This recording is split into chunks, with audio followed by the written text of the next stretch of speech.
Now let's bring in Democratic North Carolina Congressman David Price. He's also a member of the House Appropriations Committee and its Subcommittee on Homeland Security. Congressman, thank you for being with us. Thank you. So I want to talk a lot about infrastructure, but before we get into all of that, I want to have you react to Senator Blackburn's comments about the border and the vice president's trip. Do you think that the vice president should have gone to the Rio Grande Valley, and should the president go? Of course, and they will go. This was a trip to El Paso. It was a well-conceived trip, I think. You know, the most interesting thing the senator just said was that it was inappropriate for the congresswoman from El Paso to be involved. I wonder who she thinks would be more appropriate. Congresswoman Escobar, of course, was there, and she should have been. But the trip was focused on the progress that's been made on the border, where we had something like over 5,000 children in detention being held. Now it's under 500. We've had a lot of progress in getting the children into the care in facilities as their status is determined. But we've made orderly progress in getting the process in place where people can seek asylum. They don't have to stay in these dangerous, squalid conditions in Mexico for weeks, months on end. I visited some of those facilities. It was not, it did not do our country proud. We need an orderly process, hopefully that people can apply for asylum back in their home country and not make that trek. But we're getting there. We have cooperative arrangements now with the Mexican and Guatemalan governments that are helping us get there. A lot of these people are applying for asylum in Mexico and not the U.S., and that's probably more sensible for lots of them.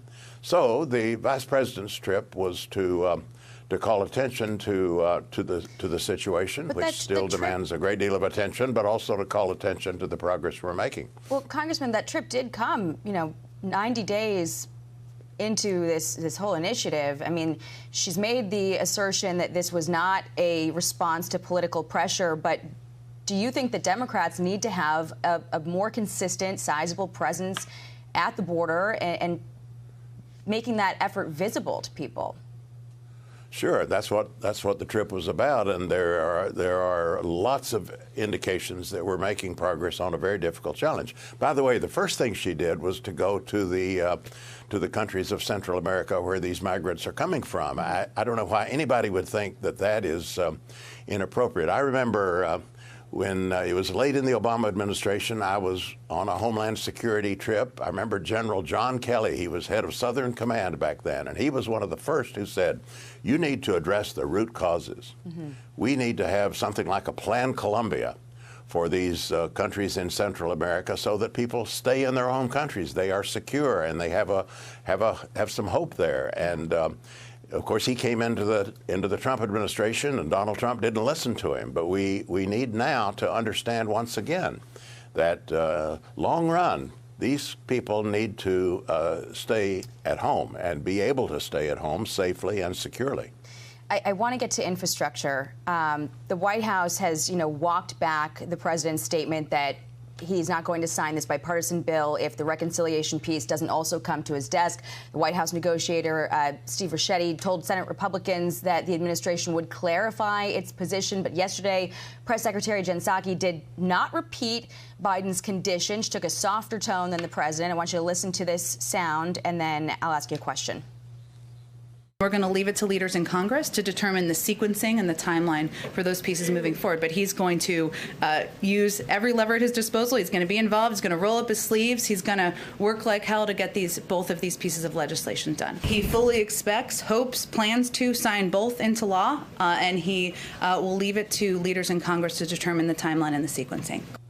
So clearly a softer approach from Jen Psaki there, but do you think that President Biden himself needs to make a new statement to save this bipartisan plan?